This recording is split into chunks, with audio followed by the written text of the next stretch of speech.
कि खुद ही को कर बुलंद इतना और चढ़ जा झाड़ पे ऐसे तैसे। ये भाजपा वालों के लिए हंस देना अगर अच्छा लगे तो, कि खुद ही को कर बुलंद इतना और चढ़ जा झाड़ पे जैसे तैसे, और अमित शाह भी आके पूछे उल्लू के पट्टे उतरेगा कैसे।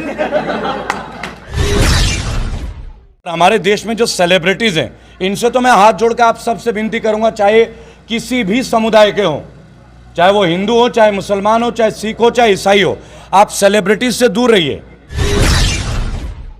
आमिर खान जी की शादी एक हिंदू ब्राह्मण लड़की से होती है, 19 साल के बाद वो डिवोर्स लेते हैं, फिर दोबारा एक हिंदू ब्राह्मण लड़की से शादी करते हैं, फिर भी इनको डर लगता है। आप सोचिएगा, इस मुल्क में कोई डर नहीं है, भारत में कोई डर नहीं है, लेकिन ये डर पैदा करते हैं नेता और अभिनेता। नेता से दूर रहें, अभिनेता से दूर रहें, उस नेता का समर्थन करें चाहे वो कोई भी पार्टी का हो, लेकिन जो जमीनी स्तर पे आपके बीच आता हो। और मोदी जी तो बहुरूपी है, और क्या बोलते हैं, वो बहुमुखी प्रतिभा के धनी मालिक हैं। वो कभी चाय वाले बन जाते हैं, कभी वो विज्ञान पढ़ना चाहते थे, कभी वो लीडर बनना चाहते थे, कभी वो हिमालय में यूं जाके आप तपस्या करते आपने देखा होगा। मैं आज तक मोदी जी का एक्चुअल किरदार समझ नहीं पाया, पर मैं एक बात जरूर समझा कि चाय वाला स्टेशन पे चाय बेचता था और आज वही चाय वाला स्टेशन बेच रहा है। मैंने तो केवल 2 सवाल पूछे थे। ये मुख्तार अब्बास नकवी और शाहनवाज हुसैन, इन्होंने भी हिंदुओं से शादी की थी, तो क्या ये लव जिहाद नहीं है? देखिए, विवाह करना किसी का फंडामेंटल राइट है, पढ़ाई करना किसी का फंडामेंटल राइट है, हमारा जन्मसिद्ध अधिकार है। इससे ना तो आप जिहाद का दर्जा सकते हो, ना ही कुछ और मैं तो एक बात बोलूँगा, 2014 के बाद एक शासन आया जिसमें आप लोग हंसेंगे। अभी मैं थोड़ी देर पहले हमारे यहाँ के जो विधायक है आपके धौलाना क्षेत्र के, असलम चौधरी जी का सुन रहा था कि खुद ही को कर बुलंद इतना कि खुदा भी आके तुझसे पूछे कि बता तेरी रजा क्या है, राइट। लेकिन भाजपा का जब से कार्यालय आया, एक नया जुमला आया है कि खुद ही को कर बुलंद इतना और चढ़ जा झाड़ पे ऐसे तैसे। ये भाजपा वालों के लिए हंस देना अगर अच्छा लगे तो, कि खुद ही को कर बुलंद इतना और चढ़ जा झाड़ पे जैसे तैसे, और अमित शाह भी आके पूछे उल्लू के पट्टे उतरेगा कैसे। तो आप जो जुमले बनाते हैं, आप जो मुहावरे बनाते हैं, आप जो पॉलिसीज बनाते हैं, ये जो झाड़ है ना, ये पॉलिसीज हैं। नोटबंदी, demonetisation, NRC, CAA, GST, anti corona, corona squad, और अब ये प्राइवेटाइजेशन आप देख रहे हैं ना। जिहाद का फुर्सत किसे है? अपने घर में रोटी का इंतजाम नहीं, जिहाद कौन करेगा?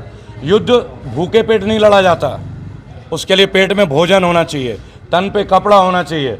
आज हमारे मजदूर भाई सड़क पे मर रहे हैं, कौन करेगा जिहाद? क्या बंद एसी के कमरों में बैठे नेता, फॉर्च्यूनर में घूमने वाले नेता, ये करेंगे क्या जिहाद? जिहाद तो हमारे खुद के बीच चल रहा है, हमारी रोजी रोटी के लिए जिहाद चल रहा है, हमारी जिंदा रहने के लिए जिहाद चल रहा है, हमारी गरीबी का आजमाइश ली जा रही है, ये जिहाद है। तो यूपीएससी की तो आप बात ही छोड़ दें, एक बहुत बड़ा विभाग है, यहाँ लोग पढ़ लिख के आते हैं। और एक बात सुनिए, शिक्षा पे किसी धर्म का कब्जा या अधिकार नहीं हो सकता। तालीम यानी कि शिक्षा, और तहजीब यानी कि जीवन का तरीका, इस पे कोई धर्म थोड़ी कब्जा कर सकता है। जिन्हें बोलना है उन्हें बोलने दीजिए, आप अपना काम करते चलिए, नहीं तो वही हाल हो जाएगा कि खुद ही को कर बुलंद इतना चढ़ जा झाड़ पैसे तैसे। और बताओ मोदी जी अमित शाह नीचे उतरेंगे कैसे? समझ रहे आप मेरी बात? अगले सवाल भाई। कंगना रनावत ने कहा कि देश सही राह पे चल रहा है, अब कोई जातीयवाद नहीं हो रहा, इसमें आप क्या कहना चाहेंगे? देखिए, पहली बात तो ये कि कंगना रनावत रानी लक्ष्मीबाई बनी, उसके लिए उनको शुभकामनाएं, पर वो मणिकर्णिका थी, आप इस बात को गौर करें। और मणिकर्णिका अंग्रेजों से लड़ी थी, ये भी आप गौर करें। आज कंगना रनावत को विदेश मंत्री क्यों ना बना दिया जाए? क्यों ना कंगना रनावत को शिक्षा मंत्री बना दिया जाए? उनसे ये पूछिए कि एक 12वीं पास महिला को शिक्षा मंत्री बना दिया गया था। आप जानते हैं मैं किन की बात कर रहा हूं? स्मृति ईरानी जी का। जबकि कंगना रनावत तो वेल एजुकेटेड हैं। क्या मोदी जी को कंगना रनावत तब दिखे नहीं थे क्या? इसीलिए पढ़े लिखे का जो स्टेटमेंट है ना, और हमारे देश में जो सेलिब्रिटीज़ हैं, इनसे तो मैं हाथ जोड़ के आप सबसे विनती करूंगा, चाहे किसी भी समुदाय के हों, चाहे वो हिंदू हो, चाहे मुसलमान हो, चाहे सिख हो, चाहे ईसाई हो, आप सेलिब्रिटीज से दूर रहिए। इन्हें अपना स्टारडम चाहिए, इन्हें अपना फुटेज चाहिए। अनुपम खेर हो सकता है कि कल बालों में उगाने का तेल का ऐड दे दे। अमिताभ बच्चन आज के ज़माने में भी च्यवनप्राश भी खा रहे हैं, बॉर्नविटा भी पी लेते हैं, और बच्चों के फर्स्ट क्राई कपड़ों का भी ऐड कर लेते हैं। वक्त है कि आप सेलिब्रिटीज़ को छोड़ के जो सड़कों में संघर्ष करते हैं आपके लिए, जैसे अखिल गोगोई, जैसे डॉक्टर कफिल खान, और वो तमाम लोग जो एक्टिविस्ट हैं, जो आपके मुद्दों के लिए लड़ते हैं, आप इनकी बात करें। जब तक आप आर्टिस्ट की बात करेंगे। अब देखिए, एक दिन अचानक एक स्टेटमेंट आया था, आमिर खान साहब ने कहा था कि किरण राव को डर लगता है। आप सोचिएगा, इसमें एक बहुत बड़ा अर्थ है।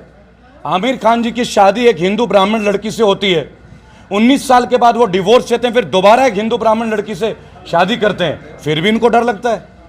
आप सोचिएगा, इस मुल्क में कोई डर नहीं है, भारत में कोई डर नहीं है, लेकिन ये डर पैदा करते हैं नेता और अभिनेता।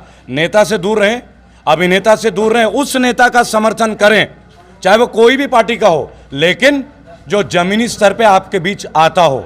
उन्हें दोबारा भी वोट दीजिए, चाहे वो बसपा का हो, चाहे भाजपा का हो, चाहे समाजवादी पार्टी का हो, पर सपोर्ट उन्हें कीजिए जो काम करता हो। और तीसरी बात, उन नेताओं को सपोर्ट करें जिनके ऊपर गंभीर अपराध के मुकदमे ना हो। विशेष तौर पे आपने मेरे भाषण में हमेशा सुना होगा, औरतों के प्रति अगर गंभीर अपराध है, ऐसों को तो अपने गांव में भी अंदर मत आने दीजिए। भाई, बहन बेटी तो सबके लिए बराबर है, वो मुल्क और धर्म जाति तो देखेगी नहीं ना। जिहाद तो तब उत्पन्न होता है जब ऐसे जाहिल नेता, जब आपने उन्नाव के सांसद के बारे में सुना होगा, नाम जानते हैं आप उनका? कोई बता सकता है मुझे उनका नाम? कुलदीप सिंह सेंगर। देखिए कितनी जल्दी याद है, लेकिन देश के दूसरे राष्ट्रपति कौन थे अभी कोई नहीं बता पाएगा। आप समझ रहे हैं ना कितनी हमें दर्द उस व्यक्ति को लेके। ऐसे लोगों को ना आने थे, फिर चाहे वो भाजपा को, बसपा को, किसी भी पार्टी को। तो जी, अब देश में जातिवाद और धर्म की राजनीति नहीं हो रही है? देखिए, देश में जाति और धर्म से शुरू से ही है।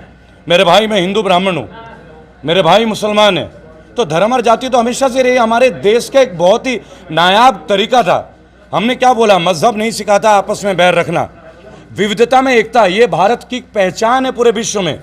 पूरे विश्व में भारत एकमात्र ऐसा देश है जहां इतने जाति के लोग समानांतर सदियों से राजीपूर्वक रहते रहे। ये तो केवल ये 2014 का कार्यकाल है जहां पहली बार ये बताया जा रहा है कि 75 करोड़ से ज़्यादा हिंदुओं को 30 करोड़ मुसलमानों से डर लगता है, जबकि होना तो उल्टा चाहिए था। भाई, रेशियो तो बराबर का नहीं है ना, 1:3 का रेशियो है। इस हिसाब से तो मुसलमानों को हिंदुओं से डर लगना चाहिए था। आपको डर लगता है क्या? मेरे से डर लगता है क्या? नहीं, डर लगता है तो बोल दीजिए, दाढ़ी कटवा लूंगा। आप समझ रहे हैं ना मैं कहना क्या चाह रहा हूं? इस देश में किसी को कोई डर नहीं है। मैं सब्जी खरीदता हूं, मैं नॉन वेजिटेरियन हूं, अगर मैं मंडी जाता हूं गोश्त लेने के लिए, मुझे मालूम है मंडी में कौन बैठता है, मछली कौन बेचता है। उसी तरह जब आप फल लेने जाते हैं, आपको पता है कि वो फल कौन बेचता है। परचून की दुकान में एक अग्रवाल होते हैं, बनिया होता है। आपको डर लगा है क्या कभी? जब मोहम्मद कैफ खेलते थे क्रिकेट, हमें डर लगता था क्या? जब मोहम्मद अजहरुद्दीन कप्तान था, हमें डर लगता था क्या? जब कपिल देव और महेंद्र सिंह धोनी बने तब इंडिया टीम को डर लगता था क्या? विराट कोहली के टाइम पे डर लगता है क्या? आप समझ रहे मैं क्या कहना चाह रहा हूं? डर वर कुछ नहीं है, और किसी को किसी से कोई कमी नहीं है। जिसने ये दुनिया बनाई, अलग अलग धर्मों के अलग अलग मानने वाले हैं, अनुयायी हैं, इस दुनिया में सबके लिए बहुत कुछ है। बस आप अपने देश के लिए सही तरीके से वोट कीजिए, और जहां गलत लगे ना वहां दबिए मत। आज आप भाजपा से दब रहे हैं, कल और किसी और से दबोगे। नया कुछ नहीं है, पहले अंग्रेज थे, उससे पहले मंगोल थे, फिर तुर्की थे, फ्रांसीसी थे, अब भाजपा है। कांग्रेस से क्या कांग्रेस के कार्यकाल में नहीं हुआ है क्या? 1984 का दंगा नहीं हुआ है क्या? सपा काल में मुजफ्फरनगर का कांड नहीं हुआ है क्या? आप ये देखिए कौन सा ऐसा दल है जिसके दल में आज तक दंगे नहीं हुए हो। लेकिन अब ये रोकने का काम है। जब आप ये सोचेंगे नहीं भाई चूल्हा सबका एक है, गाय और बकरी जो है मजहबी नहीं है, कुर्ता मजहबी नहीं हो जाता, अगर फीता लगा दो तो अफगानी बन जाए और गला बंद कर दे तो हिंदू हो जाए, ये सोच आपके अंदर है, ये सोच आप ठीक कीजिए। जी सर, आखिरी सवाल, अभी बात किए थे आप आई कार्ड 2020 की, ये क्या चीज़ है? देखिए, सुनने में आ रहा है, बहुत ज़्यादा वायरल है। जैसे एक वीडियो वायरल हुई थी, थाली पीटिए कोरोना गायब हो जाएगा। 9 मिनट तक दिए जलाइए, इतनी ऊर्जा होगी कि कोरोना का कण कण जल जाएगा। कोरोना से लाखों लोग जल गए, उन्हें हम मिल भी नहीं पाए शमशान घाट में। कोरोना तो पता नहीं कहाँ रह गया, मुझे तो आज तक दिखा नहीं। आप चश्मा पहनते, क्या पता आपको दिख जाए। ठीक है, तो मैं एक बात बोलूँगा, ये व्यक्तिगत नहीं है, ये एक हास्यप्रद, आप जर्नलिस्ट हैं, हमें भी थोड़ा अपना भाव हास्य का रखना पड़ेगा, क्योंकि आज हंसती नहीं रहे हम। आज इतने तनाव मुक्त जीवन, देखिए भारत में हर भारतीय के ऊपर आज एक प्रेशर है। घर में रहो तो माँ बाप का प्रेशर, तो पे हमने पढ़ाई करवा दी, MBA करवा दी, बीटेक करवा दी, तो कहा कर रहे हो घर में बैठ के। अब माँ बाप को कैसे बताएं कि बीटेक पास किए हुए लड़के को 10,000 की जॉब नहीं मिल रही है। एक बच्चा टेंशन में, जिस बंदे के पास पैसे नहीं हो अपने बच्चों को पढ़ा नहीं पा रहा, ये एक टेंशन है। लोग नौकरियां कह रहे थे, 2 करोड़ 15 करोड़ लोग आज नौकरी से हाथ धो के घर बैठे, एक टेंशन है। तो ID 2020 एक आया हुआ है व्हाट्सएप पे, बहुत वायरल है। 15 अगस्त को लॉन्चिंग भी हुई है इसकी, आप ऑफिशियली देख सकते हैं। लेकिन अभी सरकार थोड़ी डरी हुई है, क्योंकि CA का विरोध वो देख चुके हैं, NRC का विरोध वो देख चुके हैं, और कोरोना का विरोध आप सब देख रहे हैं। तो इसलिए सरकार अभी रुकी, इसके ऊपर बाकी चर्चा अगली वीडियो में करेंगे। सर मोदी जी की एक पोस्ट जो है बड़ी वायरल हो रही है कि वो मोर को दाना खिला रहे कपड़े चेंज कर करके, उसमें जी। आप क्या कहना चाहेंगे? देखिए इसमें बहुत अच्छा रंग है। आपने इंद्रधनुष के बारे में सुना होगा, रेनबो सुना है भाइयों?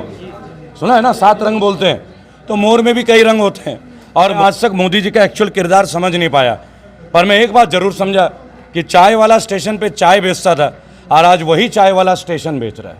तो मोदी जी तो बहुरूपी है और क्या बोलते हैं, वो बहुमुखी प्रतिभा के धनी मालिक हैं। वो कभी चाय वाले बन जाते हैं, कभी वो विज्ञान पढ़ना चाहते थे, कभी वो लीडर बनना चाहते थे, कभी वो हिमालय में यूं जाके आप तपस्या करते, आपने देखा होगा।